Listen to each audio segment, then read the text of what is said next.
Hello friends, welcome to my cooking channel. இந்த சேனலில் நம்ம சமையல் அண்ட் டிப்ஸ் எல்லாமே பார்க்கலாம். ஓகேங்களா? ஹலோ ஃப்ரெண்ட்ஸ், இன்றைக்கி நம்ம சமையல் டிப்ஸில் என்ன பார்க்க போகிறோம் அப்படின்னா, கவுனி அரிசி கஞ்சி. ரொம்ப ஹெல்த்தியான ஃபுட்டு. சுகர் குறையும், கொலஸ்ட்ரால் குறையும். இது ரொம்ப உடம்புக்கு ஏற்றது. நம்ம கவுனி அரிசி எப்படி கவுனி அரிசி கஞ்சி காய்ச்சறது அப்படிங்கிறத தான் நம்ம இந்த வீடியோவில் பார்க்க போகிறோம். ஃபஸ்ட்டு கவுனி அரிசியை ஒரு 1/4 மணி நேரம் ஊற வச்சுக்கோங்க. கழனி கணிஞ்சு ஊற வச்சுருங்க. ஊற வச்சதுக்கப்புறம் அதை நீங்கள் மிக்சியில் ஒரு ரவை பதத்துக்கு மிக்சி ஜாரில் போட்டு ரவை பதத்துக்கு அரைச்சி எடுத்து வச்சுக்கோங்க. ஓகேங்களா? அரிசியாக இருந்தால் வேகறதுக்கு ரொம்ப லேட் ஆகும். அதனால் அந்த மாதிரி மிக்சியில் அரைச்சி எடுத்து வச்சுட்டு அதுக்கப்புறம் ஒரு 4லேருந்து 5 பூண்டு பல் பொடுசாக நறுக்கிக்கங்க. வெங்காயம், ஒரு சின்ன வெங்காயம் ரொம்ப பெஸ்ட்டாக இருக்கும். அது ஒரு 10 வெங்காயம் அளவுக்கு, 100 கிராம் அளவுக்கு பொடுசாக நறுக்கி வச்சுக்கோங்க. ஒரு சின்ன தக்காளி பழம். ஃபஸ்ட்டு குக்கரில் நல்லெண்ணெய் ஊற்றிக்கங்க. 2 டீஸ்பூன் நல்லெண்ணெய் ஊற்றிட்டு 1/4 டீஸ்பூன் வெந்தயம், 1/4 டீஸ்பூன் சீரகம் போட்டு நல்லா வதக்குங்க. நல்லா வதக்கிட்டு அதுக்கப்புறம் இது நல்லெண்ணெய் ஊற்றுறீங்கன்னா ரொம்ப சூப்பராக இருக்கும். கஞ்சிக்கு ரொம்ப பெஸ்ட்டு. இது ஆப்ஷனல் தான். நல்லெண்ணெய் இல்லை அப்படின்னா வேறு எந்த எண்ணெய் வேண்டாலும் நீங்கள் யூஸ் பண்ணிக்கலாம். ஓகேங்களா?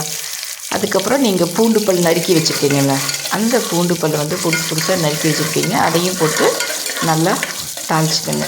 தாளிச்சிட்டு சின்ன வெங்காயம் ரொம்ப பெஸ்ட்டு. சின்ன வெங்காயம் இல்லை அப்படின்னா பெரிய வெங்காயம் கூட நீங்கள் யூஸ் பண்ணிக்கலாம். ஓகேங்களா? இப்போ ஒருத்தருக்கு நீங்கள் கவுனி அரிசி கஞ்சி காய்ச்சிட்டிங்க அப்படின்னா ஒரு 50 கிராம் அளவு எடுத்துக்கோங்க. வீட்டில் 2 பேர் 3 பேருக்கு அப்படின்னா அதுக்கு தகுந்த மாதிரி நீங்கள் எடுத்துக்கோங்க. இது ரொம்ப உடம்புக்கு நல்லது. அடுத்து நீங்கள் பூண்டு கொஞ்சம் வணங்கியதும் பாசிப்பருப்பு ஒரு 2 டீஸ்பூன் அளவுக்கு பாசிப்பருப்பு, அதுவும் லைட்டாக வதங்கியதும் சின்ன வெங்காயத்தை போடுங்க. சின்ன வெங்காயம் போட்டு நல்லா வதக்குங்க. நல்லா வதக்கி அந்த வெங்காயம் ஒரு செவந்து வருங்க பாருங்கள். அந்த டைமில் நீங்கள் அந்த தக்காளி பழம் போடுங்க.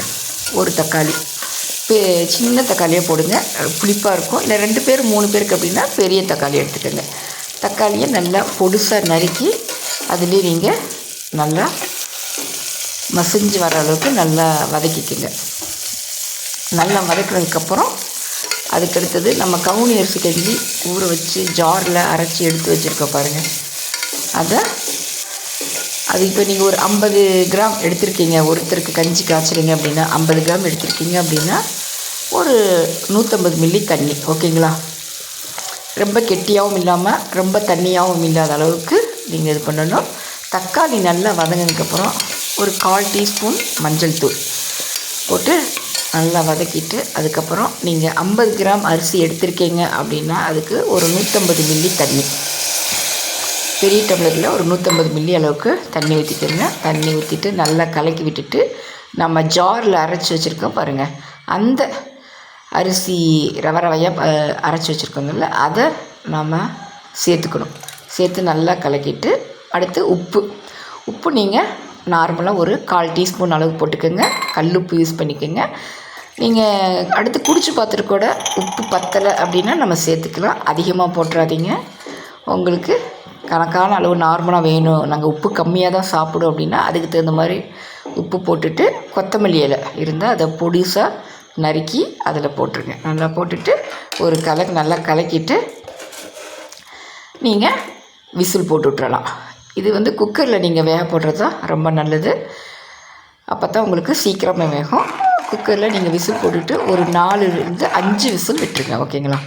4லேருந்து 5 விசில் விட்டுட்டிங்க அப்படின்னா நல்லா வெந்ததுக்கப்புறம் நீங்கள் எடுத்து சாப்பிட்லாம். ரொம்ப தண்ணியாகவும் இல்லாமல் ரொம்ப கெட்டியாகவும் இல்லாமல். இது ஹெல்த்துக்கு ரொம்ப ரொம்ப நல்ல விஷயம் இந்த கவுனி அரிசி கஞ்சி.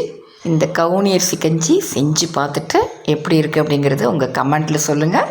இந்த சேனலை சப்ஸ்கிரைப் பண்ணிக்கோங்க. உங்கள் ஃப்ரெண்ட்ஸ்க்கு ஷேர் பண்ணிக்கோங்க. Thank you friends.